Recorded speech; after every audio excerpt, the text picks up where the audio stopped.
Certo. Tá bom, pessoal, boa noite.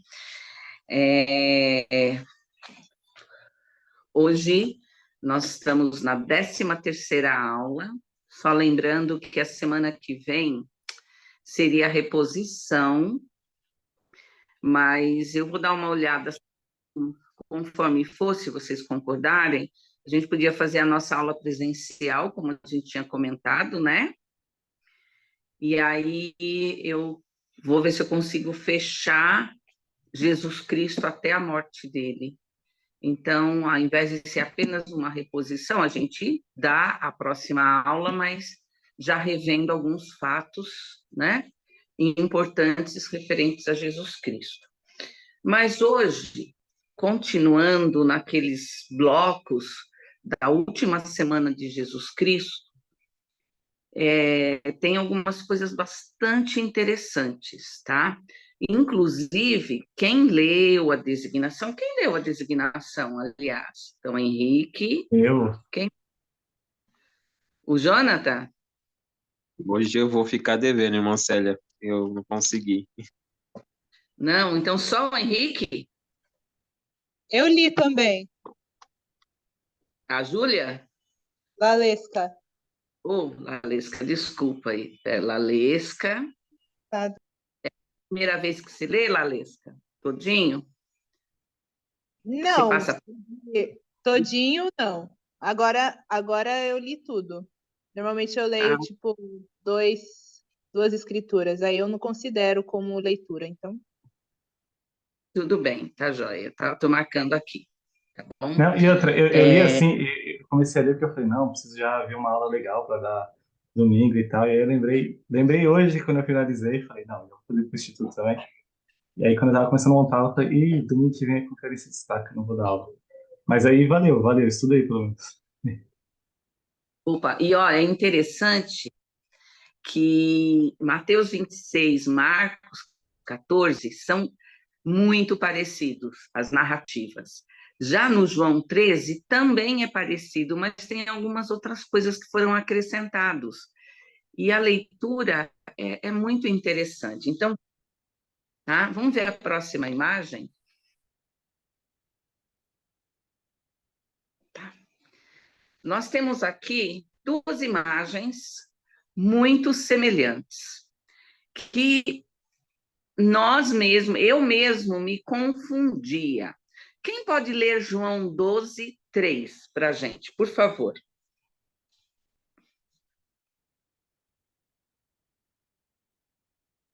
Doze, 3? Isso. Então, Se ninguém tiver... Tá bom, desculpa.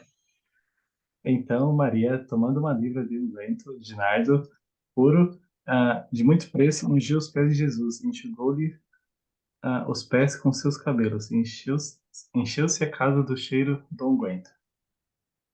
Obrigada. Então, 6 dias antes da Páscoa, tá? Então, seria assim para nós hoje, o primeiro dia da semana, domingo, então seria na segunda, vamos dizer assim. 6 dias antes, Jesus Cristo saindo do templo, depois de ele ter abençoado muitas pessoas, curado muitas pessoas, ele foi para a casa de Lázaro, aquele que havia sido trazido dos mortos. E enquanto eles estavam ali sentados, né, Maria foi e então limpou os pés, ungiu os pés de Jesus Cristo com um unguento. Foi nessa ocasião em que Judas, o Iscariotes, né, o que traiu Jesus, comenta que deveria se vender, né, que era um desperdício, que deveria se vender por um grande dinheiro. E mais logo abaixo tem um comentário de Mateus dizendo que, na realidade, ele estava mais era preocupado que o dinheiro entrasse na sacola, né, no que ele guardava para os apóstolos, e não necessariamente para dar para os pobres. Então, eu comentei com vocês que dá para a gente ter uma noção na aula passada da personalidade, do caráter de Judas, tá? Então, esse é um primeiro momento. No segundo momento, olha só o que muda, tá? Aqui, Maria, irmã de Lázaro, unta os pés e seca-lhe com os cabelos. Vamos ver Mateus 26. Em Mateus 26, aconteceu 2 dias antes da Páscoa.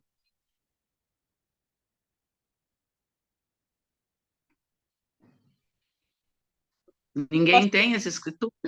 Pode, por favor. Aproximou-se dele uma mulher com um vaso de alabastro, com ungento de grande valor, e derramou-lhe sobre a cabeça, estando ele assentado à mesa. Opa, muito bem. Essa é uma outra situação. Ele está na casa de um homem que tinha sido leproso. Se você pode dar uma lida no anterior, só para a gente ter certeza, para a gente entender o que está acontecendo? Sim. E estando Jesus em Betânia, na casa de Simão, o leproso. Isso, tá? Então, olha, foram dias diferentes, 2 situações. O que eu quero lembrar-lhes é que nós, às vezes, quando nós estudamos e nos referimos a alguns fatos, nós acabamos não analisando a sequência deles, em que momento eles aconteceram. Nesse caso, também, Jesus Cristo, os apóstolos tiveram uma postura nos dois, tá? Você pode continuar a leitura, Lalesca, no 8? Posso sim. E os seus discípulos, vendo isso, indignaram-se, dizendo: Por que se faz este desperdício? Continua? Pode continuar. Pois este ungento podia vender-se por grande preço e dar-se o dinheiro aos pobres. Olha a diferença. Pode ler, desculpa. Não, desculpa você. Quer que eu leia? Pode. Jesus, porém, percebendo isso, disse-lhes: Por que afliges esta mulher? Pois praticou uma boa ação para comigo. Tá? Obrigada. Nos 2 casos, tá? Tanto de Maria quanto desta mulher que não é citado o nome, o Senhor repreendeu, no primeiro caso, Judas, e agora ele repreendeu os discípulos que disseram isso, porque convinha a ele. Olha só, ele foi ungido no início da Páscoa e novamente faltando 2 dias para ele ser levado preso, tá? Para ele ser morto, vamos colocar assim. Tá? E nas 2 vezes ele explica para os apóstolos que isso acontece para que se cumpra as escrituras. Ele estava sendo ungido, ele estava sendo preparado como um cordeiro para o matadouro. Tá? Agora, eu pergunto para vocês, o que essas 2 mulheres sabiam sobre o Salvador? O que elas sabiam?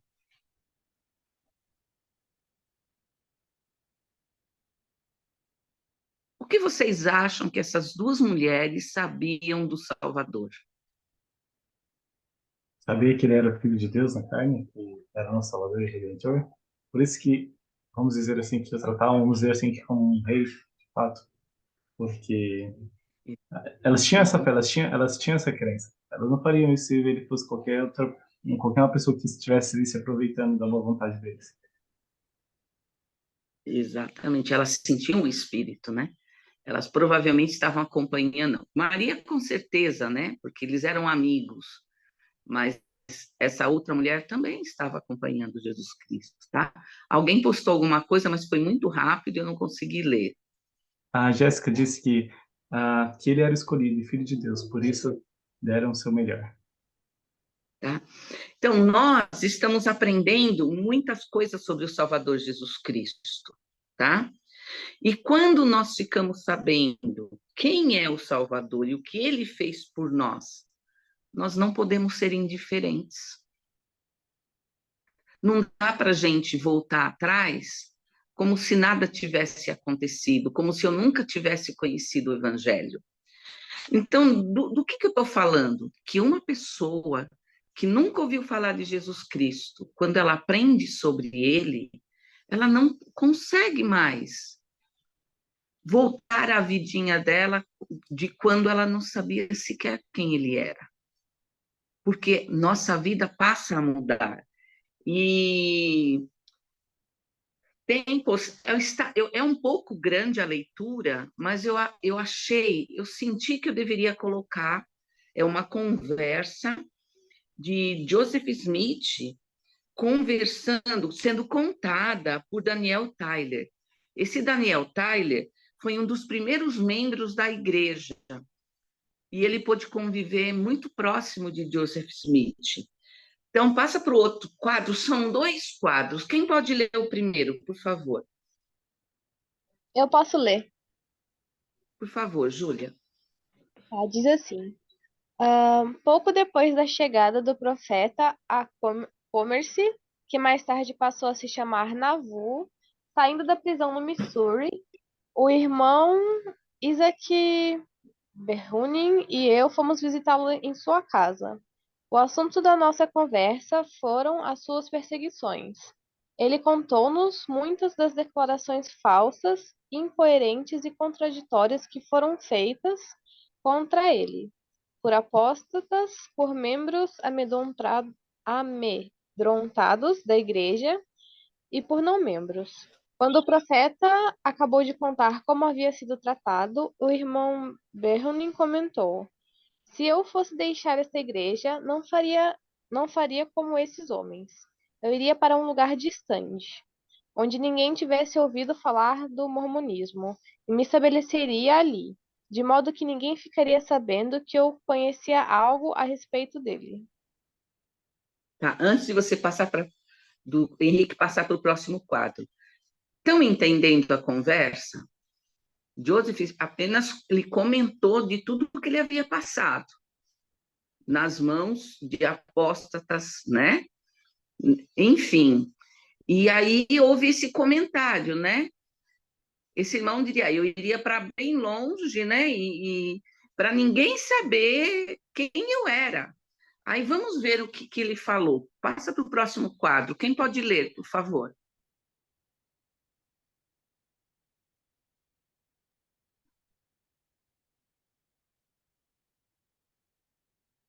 Ninguém quer ler? Então, Eu Júlia. Desculpa, tá no mudo aqui. Eu Eu, posso ler. eu posso também. A outra garota. Era eu, mas pode ler, eu já li já. Tá bom, tem bastante coisa para ler. Pode ler, Jonathan. O grande vidente imediatamente replicou: Irmão Berriner, você não sabe o que você faria? Não tenho dúvidas que aqueles homens pensaram da mesma forma que você. Em certa época, antes de filiar-se a esta igreja, você está em terreno neutro.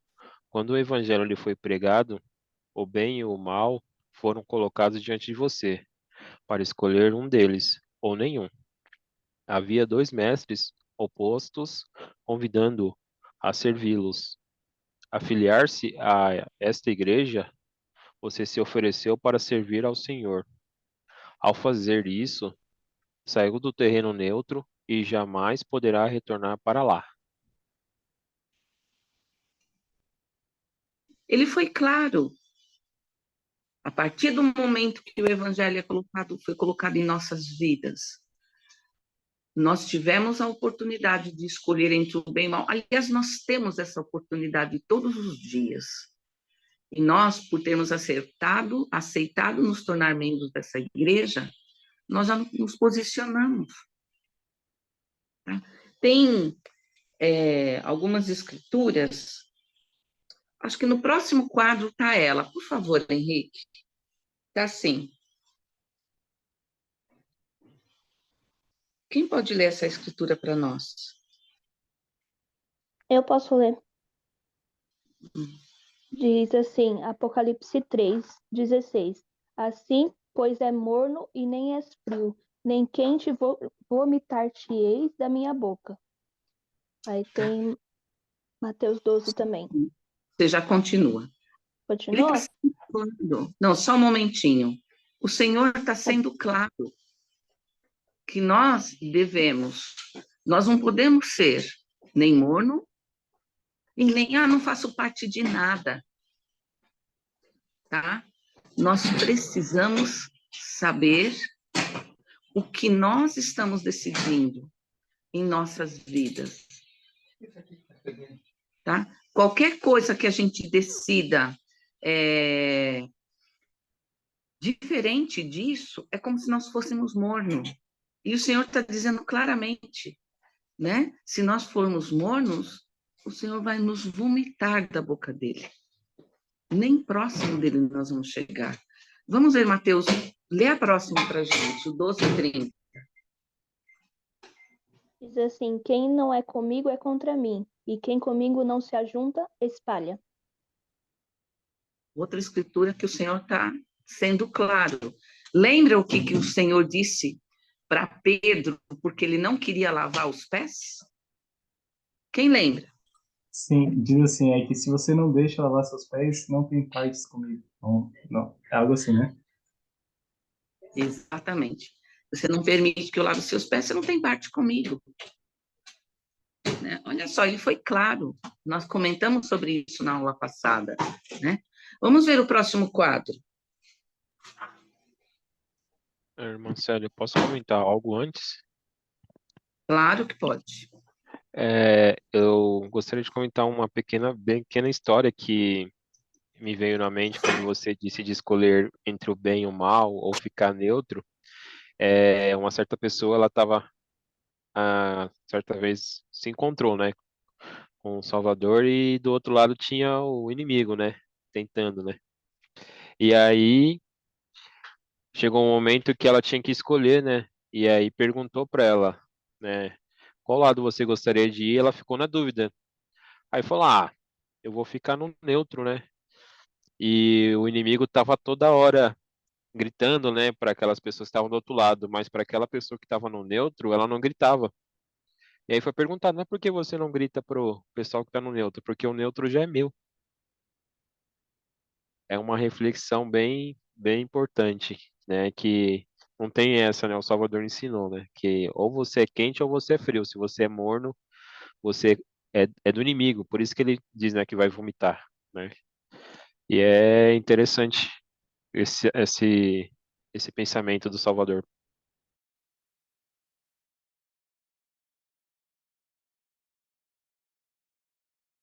Acho que tá mutada. Você tá mutada, eu acho, irmã Célia. Não tô te ouvindo. Não fui eu que desliguei, viu? Pronto, não, tudo bem, fui eu aqui mexendo. Não fazer nada também é um pecado grave, tá? Porque nós deixamos de fazer muitas coisas quando nós resolvemos cruzar os braços, tá? Henrique, lê para a gente aqui. A Bia postou alguma coisa, mas aqui aparece para mim muito rápido. Para mim não apareceu nada aqui, não. Não, então tudo bem. Lê para a gente aqui o que é o de Bruxerra e Macon que comentou. Eu sou Cristo. Eu expulso diabos em nome de meu Pai. Curo os enfermos por seu poder. A salvação vem por mim. Que nenhum de vós permaneça neutro. Quem não é comigo é contra mim. A menos que venhais a mim e adoteis a minha causa e guardeis meus mandamentos, estareis contra mim. Estareis contra mim.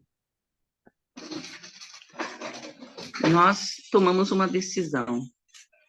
Nós ouvimos o Evangelho, aceitamos o Evangelho. E agora, como que nós estamos agindo? Será que nós decidimos cruzar os braços e só ir na capela? O pessoal brinca muito, né? Usa o termo só para esquentar banco, né? Então, nós precisamos nos avaliarmos quanto a isso e vermos realmente o que nós temos feito. Próximo quadro, por favor.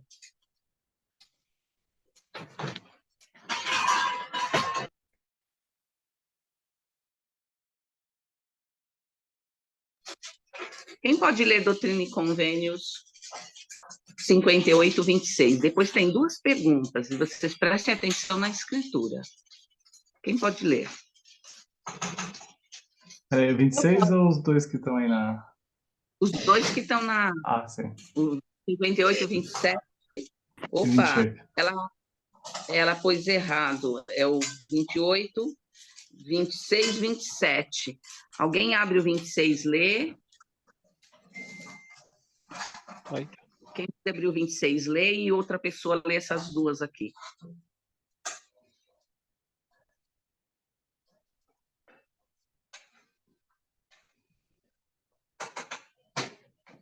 Só é carne?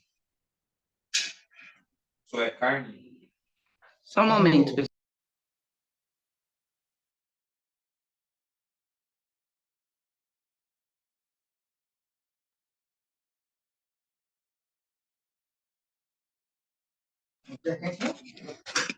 Consegui abrir aqui. Tá, você pode ler para a gente o 26, Jonas? Sim, posso sim. Pois eis que não é conveniente que em todas as coisas eu mande, pois o que é compelido em todas as coisas é servo indolente, e não sábio. Portanto, não recebe recompensa. Quem pode ler agora aquelas outras duas?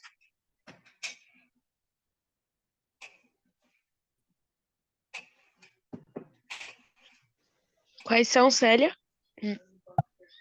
As que estão no É quadro. o quadro. 27 e 28? Eu posso ler. Por favor, Bia. Em verdade eu digo, os homens devem ocupar-se zelosamente numa boa causa, e fazer muitas coisas de sua livre e espontânea vontade, e realizar muita retidão, pois neles está o poder, e nisso são seus próprios árbitros, e se os homens fizerem o bem, de modo algum perderão sua recompensa. Aí vem a pergunta. Como nós podemos... acho que eu pus no outro quadro. Vamos ver se está lá. Henrique, o próximo quadro, por favor. Isso. Como nós podemos nos mover constantemente na direção do Senhor? O que mais nós podemos fazer para demonstrar que estamos do lado do Salvador Jesus Cristo?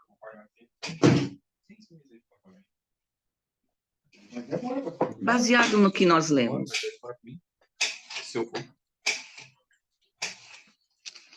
Bom, ele meio que não falava somente para os seus discípulos, mas era uma mensagem que percebia que serviria para todos que crescem nele, né?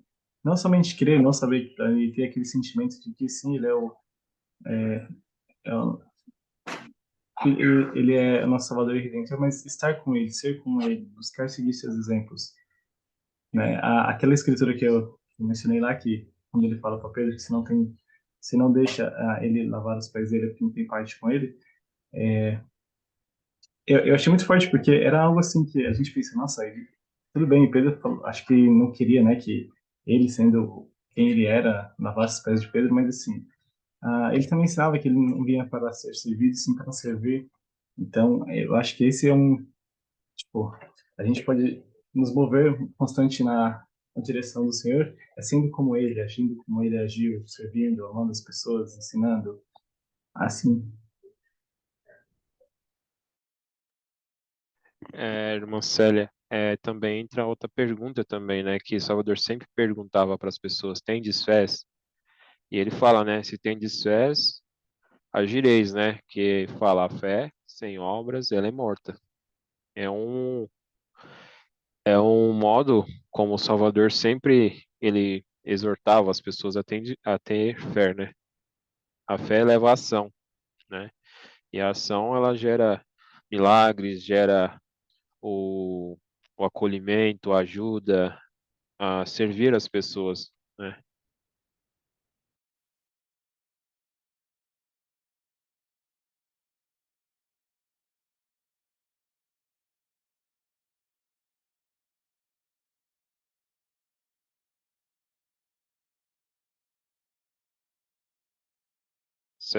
Célia tá mutado o seu microfone. De novo. Nós aprendemos todos os domingos na igreja alguma coisa. Nos nossos chamados. Quais são as nossas mordomias dentro dos nossos chamados? Mesmo para quem não tem chamados específicos. Aqueles que não têm chamados específicos podem ser ministradores. O que faz um ministrador?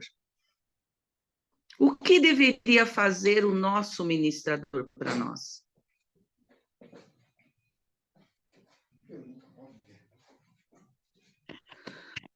Servir, né? Servir de ajuda, de apoio, Estar pendente, para cuidar, zelar. zelar, ser um pastor, né? É uma designação.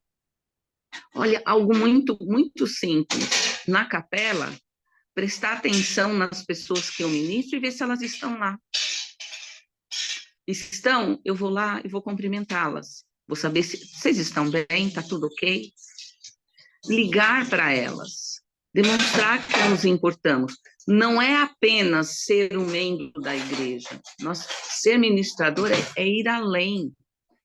É me aproximar e demonstrar que eu me importo. Isso vale também para a relação que nós temos dentro de nossos lares.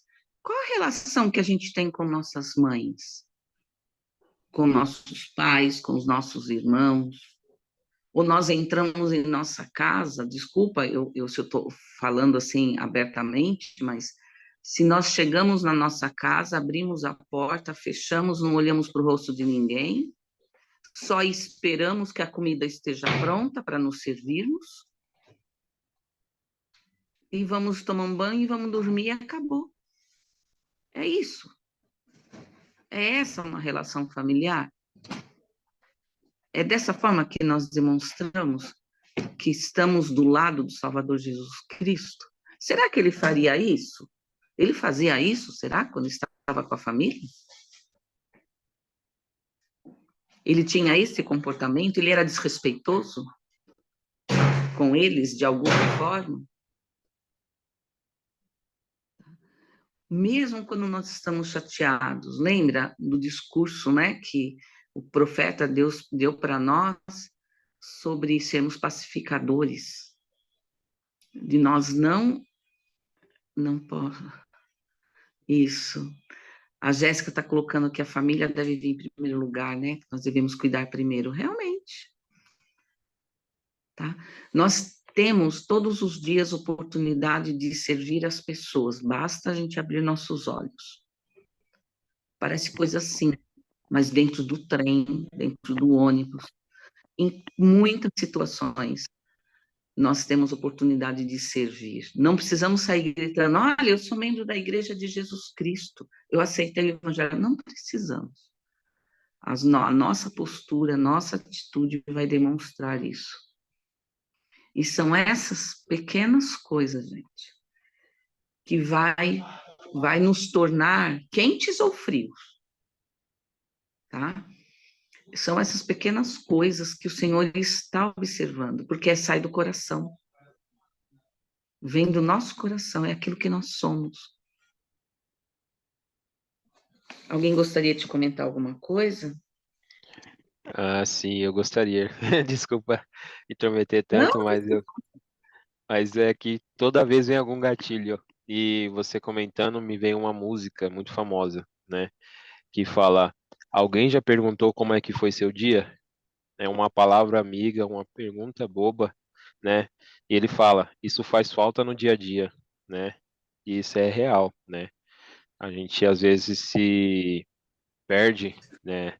Nas tarefas, nos afazeres da vida, né? Nas nossas preocupações, e às vezes a gente esquece de perguntar, né, para as pessoas do nosso lado como elas estão, como foi o dia delas, né? Às vezes é só uma simples pergunta, né? Já faz toda a diferença, né? No cuidado com o Faz, nosso próximo, a nossa família mesmo. faz diferença, mas é necessário o que mais? O que vocês acham que deveria ser acrescentado junto com essa pergunta? Como você está? Tá. Vamos supor que nós não estamos bem e alguém chega para nós e faz essa pergunta: como você está? O que faria nos se abrir, olhar para a pessoa e demonstrarmos que nós não estamos muito bem?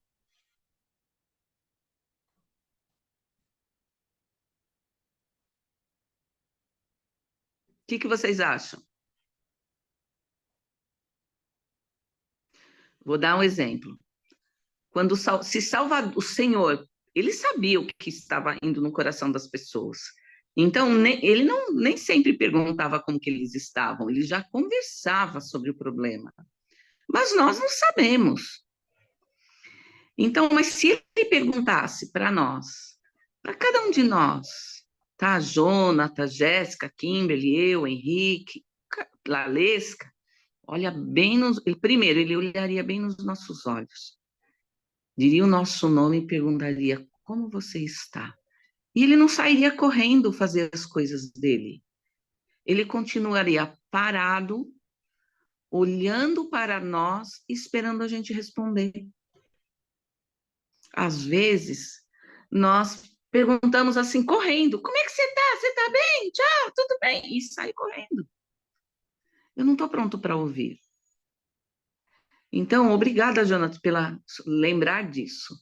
É muito importante nós pararmos para escutar o outro, mesmo que o outro não vá dizer nada. Não, está tudo bem.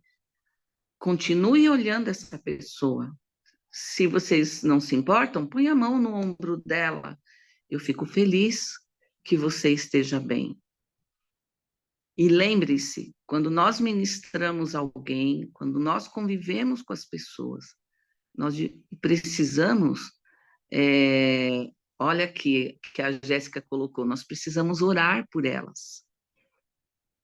Nós precisamos orar pelas pessoas. E demonstrar que nos importamos de uma maneira muito simples, como vocês mesmos falaram, fazer só essa pergunta. Tá? O que nós estamos fazendo? Então, o que mais nós podemos fazer? Claro que guardar os mandamentos, e com certeza, tá? Mas nós não podemos esperar, o portador do sacerdócio, vocês precisam ir lá e ajudar a viúva, a senhorinha que vem para a capela todo dia, e ela vem mancando ali, você precisa ir lá e dar a mão para ela, dar o braço para ela. As pessoas não precisam. A gente tem que conhecer as nossas responsabilidades. E nós não conhecemos muitas vezes. Ou se conhecemos, esquecemos. Algum comentário? A gente pode continuar.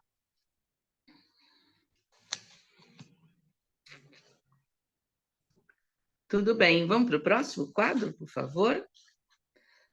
Eu quero comentar uma coisa com vocês. Espera aí. Tá?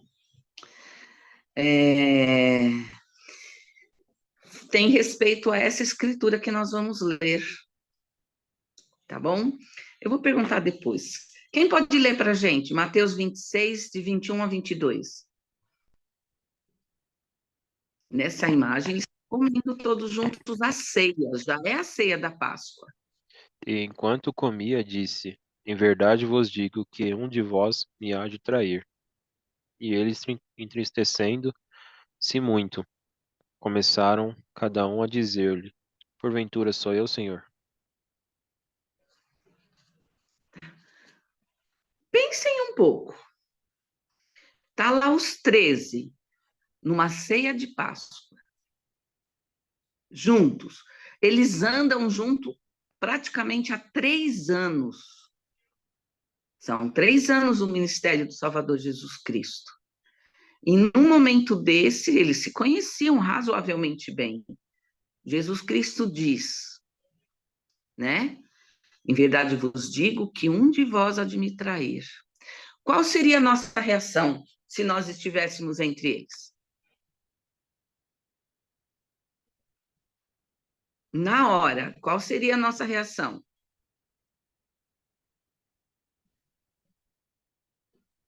Com certeza um abalo emocional. Bem daqueles bem de ficar com o coração bem pesaroso. Ou, além disso, o que passaria na nossa cabeça? Aposto que foi a Lalesca. Aposto que ela vai trair o Salvador. E, de repente, a Lalesca está lá.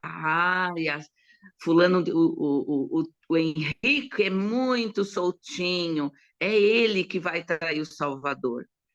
É isso que provavelmente nós, homens natural, faríamos. Tá? E olha só, o que eles perguntam? Eles não estão preocupados, eles não estão olhando, foi o Mateus, foi o Marcos, foi o João, vai ser o fulano de tal. Eles não fazem isso. A pergunta deles é: Senhor, sou eu? Porventura sou eu? A preocupação deles é se eles iam pecar. Eles não estavam olhando para o outro. Não estava preocupado com o que o outro estava fazendo. Isso demonstra que esses 3 anos que eles passaram com Jesus Cristo fizeram com que eles se tornassem criancinhas, puros. Apesar de Pedro ser bem rústico, né, a ponto de cortar a orelha lá de um soldado lá, mas eles tinham um coração puro e não ficavam pensando mal um do outro. Não tinham o comportamento de tratar mal, de ver maldade um no outro. Aí o que eu queria comentar com você, o que eu queria comentar com vocês se lembram de que valor Judas recebeu para denunciar Jesus Cristo, para traí-lo? 30 moedas de prata. Obrigada. 30 moedas de prata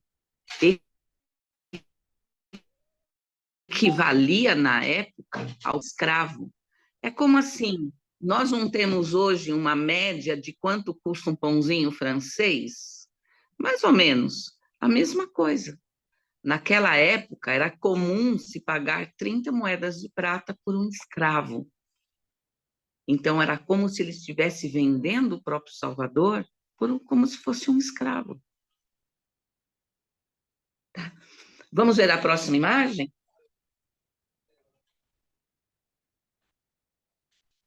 Obrigada. Em Mateus 26, também, ele institui... sim. Durante a ceia, o Senhor, ele faz algo. Opa, isso mesmo. Naquela época, provavelmente, valia um pouco mais Lalesca. Né? Ela está dizendo que 30 moedas de prata equivale mais ou menos hoje a R$3.106. Provavelmente, naquela época, valia até um pouco mais. Né? Era um bom dinheiro, vamos dizer assim, né? Enquanto eles estavam na ceia, vamos nos lembrar, quem leu aí, me ajuda. Eles comiam juntos, eles não era comum usarem garfos, então eles, em seus pratos, tinha lá o caldo, tá? Era comum a comida ter caldo, e a carne, ou enfim, o que fosse feito ali. E como eles não usavam talheres, era muito comum eles fazerem aquele montinho com a mão e comerem. Inclusive, as mães faziam um montinho e davam na boca de seus filhos. E era sinal de honraria. Se alguém molhasse o pão ou fizesse esse montinho aí, molhasse no caldo dele e desse na boca de alguém. Tá? Era uma Eu acho que em João 13 fala sobre isso. Esse montinho chama bocado. Bocado, obrigada. Você quer ler para a gente onde está? Deixa eu achar aqui, mas tá em João 13, porque eu dei aula no seminário ontem e falava sobre isso. Deixa eu achar aqui. Tudo bem. Isso. E o que ele fez? Lembra-se? Ele disse que aquele que come, que molha o pão no meu prato, né? E come o bocado com ele. Quer dizer, Judas, além de traí-lo, naquele momento ele demonstrou... Oi, pode falar. Já achei. Diz assim, Pode ler Jesus, João 13, 26, 27. Diz assim, e Jesus respondeu, aquele a quem eu der o bocado molhado, e molhando o bocado, o deu a Judas Iscariotes, filho de Simão. E após o bocado, entrou nele Satanás e disse, pois Jesus, o que vais fazer? Faz-o depressa. Aí. Olha só, 2 coisas importantes, 3. Então, vamos lá, de trás para frente. O que vais fazer, faz-o depressa. Ele sabia, ele conhecia o coração de Judas. de trás para frente. Ele diz, e Satanás entrou nele. Eu fui pesquisar sobre isso. Nós podemos entender literalmente que pode sim o espírito de Satanás ter entrado nele. Nós conhecemos as Escrituras e sabemos que muitos endemoniados procuraram o Senhor para serem libertos, ou seus familiares. Então, isso pode sim ter acontecido. E a outra parte desse do bocado, que olha o que ele fez, ele molhou o bocado no seu prato e deu na boca dele. Era um sinal de honraria. Era uma forma de dizer, né, olha, eu te amo, eu te quero bem. Mesmo assim, ele já estava decidido a fazer o mal, né, a tomar aquela atitude. Tudo bem? Sim. Ah, só em resumo, antes da gente passar, foi mal. Acho que no um ou dois versículos depois, né, que eu li, diz assim, né? E tendo tomado o bocado, saiu logo, e já era noite. Ou seja, ele comeu e saiu mesmo fora, tipo, porque ele, sabe, o coração dele já estava consumido, já estava ciente do que ia fazer, então. Nossa, mas Já, depois desse ato de honraria, ele ainda conseguiu fazer, nossa, complicado. já tinha se organizado tudo, né? E outra, eu acredito, eu não sei. Eu sempre procurei não pensar mal de Judas, sabe? Não fazer julgamentos, né? Porque nós também, às vezes, podemos ser enganados pelo inimigo. Ele pode ter sido enganado, mas ele tomou as decisões. Ele teve várias chances de não fazer isso, mas ele tomou a decisão. Então, você, mesmo sendo enganado, você se permite. O Senhor não manda a gente orar continuamente para não sermos tentados? Então, é aí que mora o perigo, né? Nós não estarmos protegidos o suficiente e sermos tentados. Tá? Em Mateus 26, de 26 a 29, o Senhor, ele fala para nós, ele institui o sacramento. Ele institui duas ordenanças, a do pão e a da água. Quem pode ler para a gente essas escrituras? Eu não coloquei. Posso ler? Tá aqui aberto já. Pode ler. Tem E mais quando, para ler. Quem tiver escritura, abrir, e por quando, favor. e quando comiam, Jesus tomou o pão e, abençoando-o, o partiu, e deu aos discípulos e disse: Tomai, comei, isto é o meu corpo. E tomando o cálice, e dando graças, deu-o a eles, dizendo: Bebei dele todos, porque isto é o meu sangue, o sangue do Novo Testamento, que é derramado por muitos para a remissão dos pecados. E digo-vos que, desde agora, não beberei deste fruto da vide até aquele dia em que o beba de novo, convosco no reino de meu Pai. Olha só, no final ele dá mais um sinal de que ele iria morrer. E os apóstolos ainda não tinham entendido. Ele já tinha falado inúmeras vezes nos estudos, se vocês prestarem atenção, inúmeras vezes o Senhor tinha falado que ele ia, o que ia acontecer com ele, mas eles ainda não estavam entendendo, tá? A Jéssica colocou que a decisão foi de Judas. Eu não consegui ler o resto. Você pode ler para a gente, Henrique? Leio sim. A decisão foi de Judas, mas acredito que se ele tivesse voltado e pedido perdão ao Senhor, ele o perdoaria e não perderia sua salvação. Tanto que depois de trair o Senhor, ele se arrependeu e foi até os sacerdotes a quem eu tinha entregado para de olhar as moedas, mas os sacerdotes disseram que não tinham nada a ver com aquilo. Exatamente.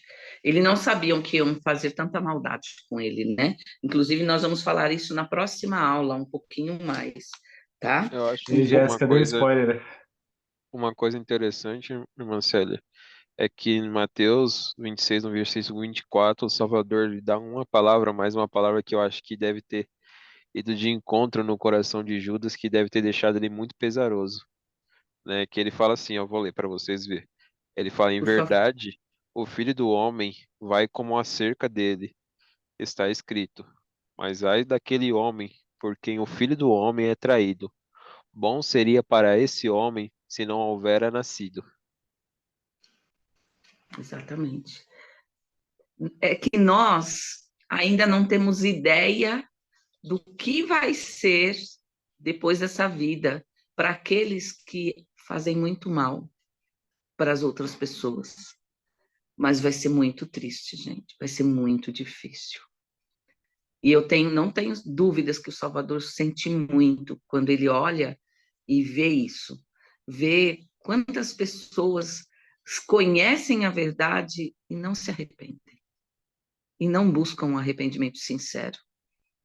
Ó, vamos lembrar. Quantas vezes ele não conversou com os judeus, ele levando o evangelho. E aí ele fala que não ficaria pedra sobre pedra. E aí a gente vê na história, 70 anos depois, eles foram sitiados, mortos, de tal forma que eles não tinham, quando eles estavam sitiados, eles não tinham o que comer, e as mães comiam a carne dos seus próprios filhos. Eu comentei isso na aula passada para vocês. Tá? Tamanha, por isso que ele chorou quando ele estava no monte e olhando para Jerusalém. Tá? Por isso que ele chorou. Porque ele sabia que aquele povo, seu povo amado, era muito duro do coração. Tá? Toda vez que nós comemos alguma coisa, acho que já aconteceu com vocês de comerem um chocolate e ganhar algumas espinhas. Ou tem alguém aí que é alérgico a alguma coisa, por exemplo, alérgico a camarão. Se comer camarão, vai parar no hospital, porque o seu corpo não suporta a enzima do camarão. Tem algum de vocês que é alérgico a alguma coisa? Ó, a Jéssica diz que é aí, tá? Então, pensem nisso. Toda vez que nós comemos algo, aquilo que nós comemos passa a fazer parte do nosso corpo, certo? Ou em gordurinhas, ou nós queimamos isso praticando, fazendo alguns esforços, mas a água, ou o pão, ou as frutas fazem parte de nosso corpo. Quando nós partilhamos do sacramento, tá? Aquele pão, aquele pedacinho de pão e aquele copinho de água passa a fazer parte. O que eu quero que vocês tentem ver? Se vocês tiverem fé, acreditarem no Evangelho de Jesus Cristo, aquele pão e aquela água não vai ser só um pedacinho de pão e um pouquinho de água. Vai ser mais do que isso. Vai renovar dentro de vocês um momento em que fomos batizados, em que decidimos mudar nossas vidas, decidimos transformar as nossas vidas. No próximo quadro, tem uma frase, algumas coisas que o presidente Kimball falou. Vamos dar uma lida juntos. Quem pode ler para a gente? Ele fala sobre o sacramento. Eu posso ler. Por favor, Alesca. Que tomamos o pão e a água, deve haver uma reconsagração, uma rededicação. Se não estivermos vivendo os mandamentos, se estivermos em transgressão, se tivermos raiva, ódio ou amargura, devemos refletir seriamente se devemos tomar o sacramento. Tá? Eu gostei muito quando eu li isso, especialmente que ele fala, ó, reconsagração. Quando nós entramos nas águas do batismo, nós nos consagramos ao Senhor. Rededicação. Olha, um dos primeiras leis do batismo, que a gente decide tomar sobre nós o nome de Cristo. Como que eu tomo sobre mim o nome de Cristo? Como?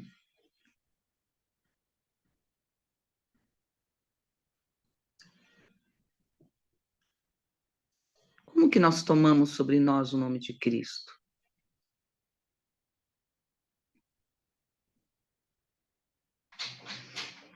Através do sacramento. Muito bem, Jéssica.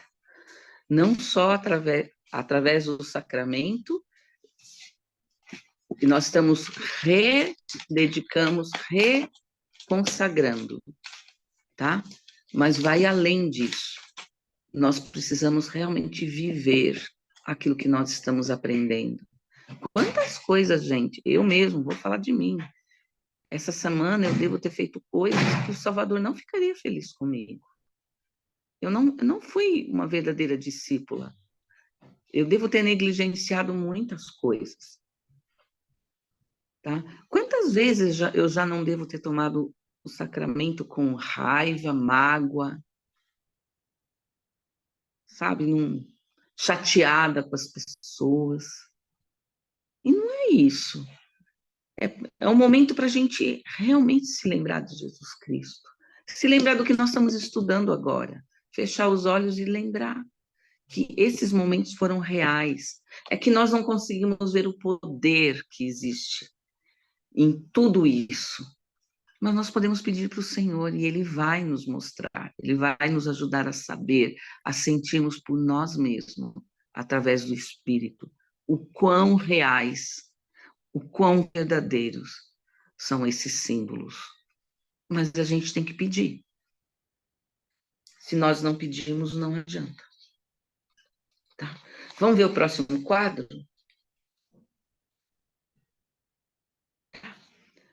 Lembram qual é essa situação? Qual é?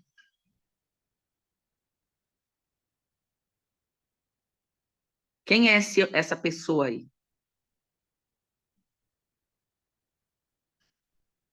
Vocês não lembram? Bom, pelo contexto Pedro? aí, Pedro, muito Pedro? bem. Simão Quem de pode ler, Barjonas? e quem pode ler para a gente a escritura para a gente ver o que está acontecendo? 26, 31, 35. Então Jesus disse-lhe: Todos vós, esta noite, vos escandalizareis em mim, porque está escrito: Ferirei o pastor e as ovelhas do rebanho se dispersarão. Mas Só um... depois de eu. Tá ok. O que acontece aí? O que ele está querendo dizer? Que a hora que os soldados chegarem e forem prendê-lo, eles vão chegar para prender também os apóstolos. Aí ele consegue conversar com eles e os apóstolos fogem. Todos eles fogem. Por isso que ele fala que quando ele prende o pastor, né? Quando eu firo o pastor, as ovelhas do rebanho se dispersam. Então, eles fogem para não serem presos também. Tá? Continua, por favor. Mas depois de eu ressuscitar, irei adiante de vós para a Galiléia. Mas Pedro respondendo disse-lhe: Ainda que todos se escandalizem em ti, eu nunca me escandalizarei. Continua? Sim. Disse-lhe Jesus: Em verdade te digo que nesta mesma noite, antes que o galo cante 3 vezes, me negarás.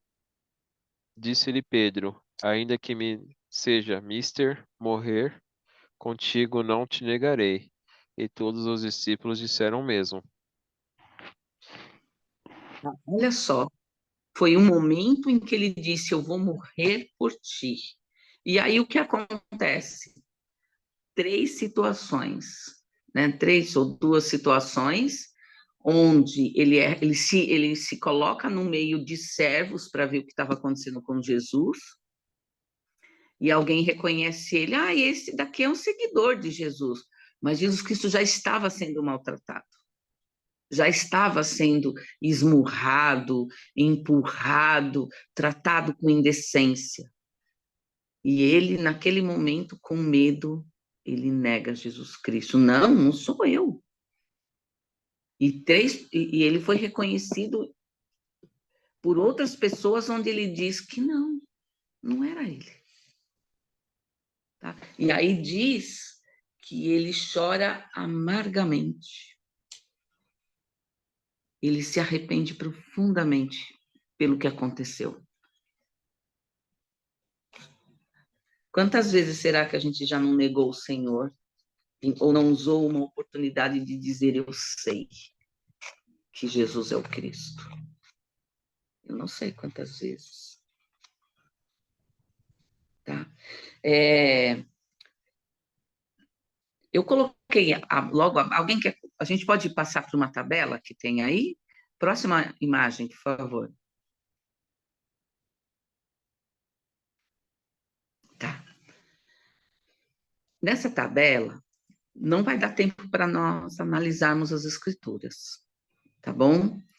Mas eu gostaria que vocês fizéssemos isso em casa, especialmente se a nossa aula for presencial, a gente vai poder fazer isso juntos, debater um pouco sobre esse assunto. Mas ele tem aqui, ó, são 4 perguntas para nós podermos entender por que a expiação era importante, tá? Por exemplo, o que a queda de Adão trouxe para nós? Nós vivíamos no jardim, ele vivia no jardim do Éden. Quando ele foi expulso de lá, o que trouxe? Ele caiu, ele vivia numa situação de glória alto e ele foi expulso de lá. Em Moisés 5,4 está explicando. Qual é o termo encontrado nas Escrituras para se descrever essa condição? Também em alma tem a resposta. Em que condição espiritual nós precisamos estar para habitar com Deus? Qual é a nossa condição? Todo mundo sabe um pouquinho. E qual é a missão da igreja? Quantos de nós somos impuros? São 5 perguntas, né? Eu contei a última como 2. Eu não sei quantos, mas eu sei que eu sou. Sou muito impura. Qual é a missão da igreja? Então, fica para vocês analisarem isso. Se possível, respondam. Henrique, você pode enviar para o grupo esse quadro depois? Enviarei. Por gentileza. E fica aí a responsabilidade de cada um responder essas perguntas e entenderem por que a expiação foi importante. Alguma pergunta, algum comentário?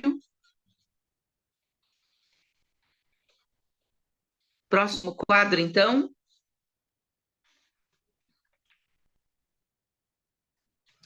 Opa! Algo importante. Depois que terminou a ceia, os 13 foram para o jardim do Getsemane. Quando chega na entrada do jardim, o Senhor pede que que 9 deles, dos apóstolos, fiquem na entrada, próximo da entrada. E ele só chama Pedro, Tiago e João para acompanhá-lo. Por que isso?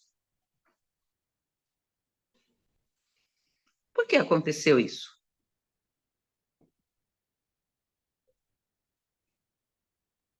Nesse momento, Cristo pede para que eles intercedam para ele, né? Que é um momento que ele vai sofrer demais, né? O momento do sacrifício expiatório de Cristo por nossos pecados. Exatamente. Obrigada, Jonathan.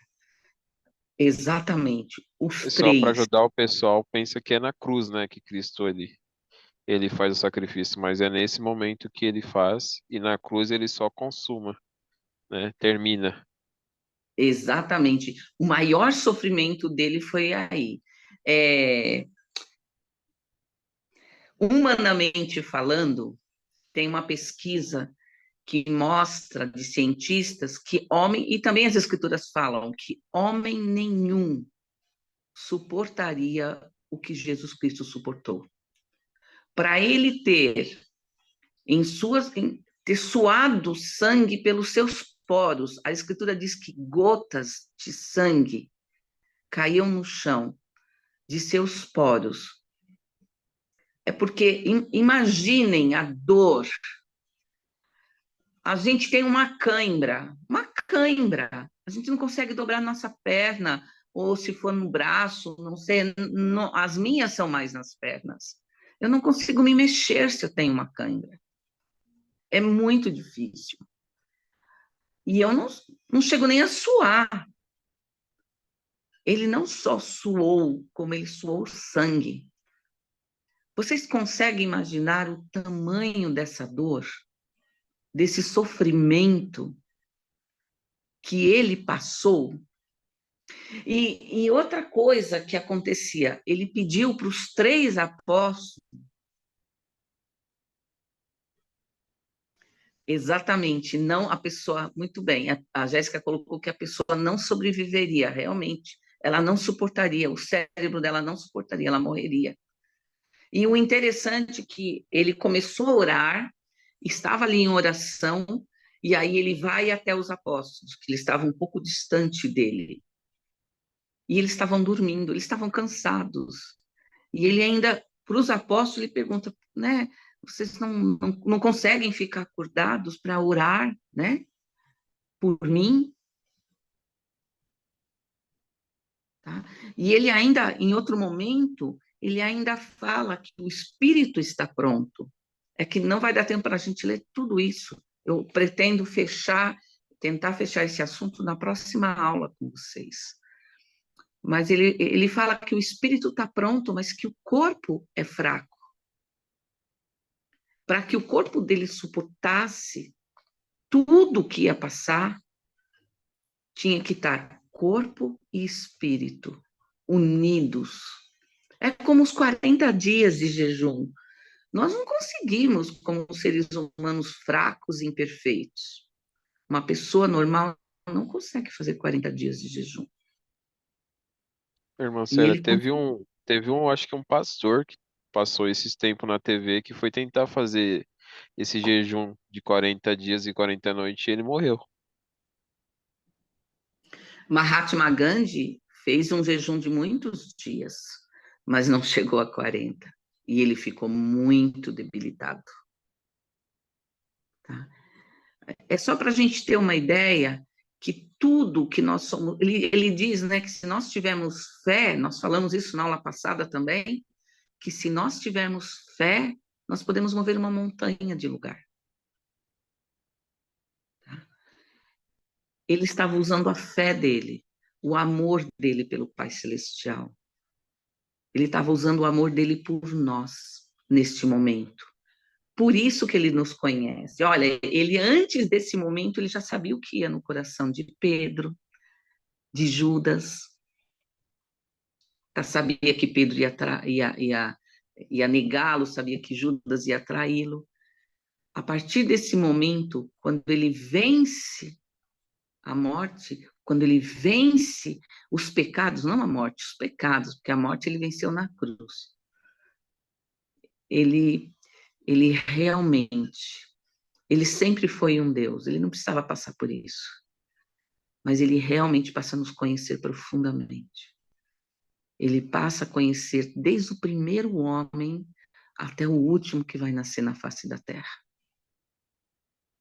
Tão grande é o poder e a grandeza do Salvador Jesus Cristo.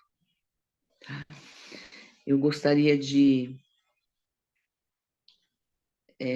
prestar meu testemunho a vocês. Eu ainda não conheço direito. Nesses anos todos, inúmeras vezes eu li artigos, muitas coisas sobre Jesus Cristo. Eu sei que ele vive, mas eu não compreendo plenamente o que aconteceu com ele. Mas eu estou tentando. Eu estou tentando aprender com ele.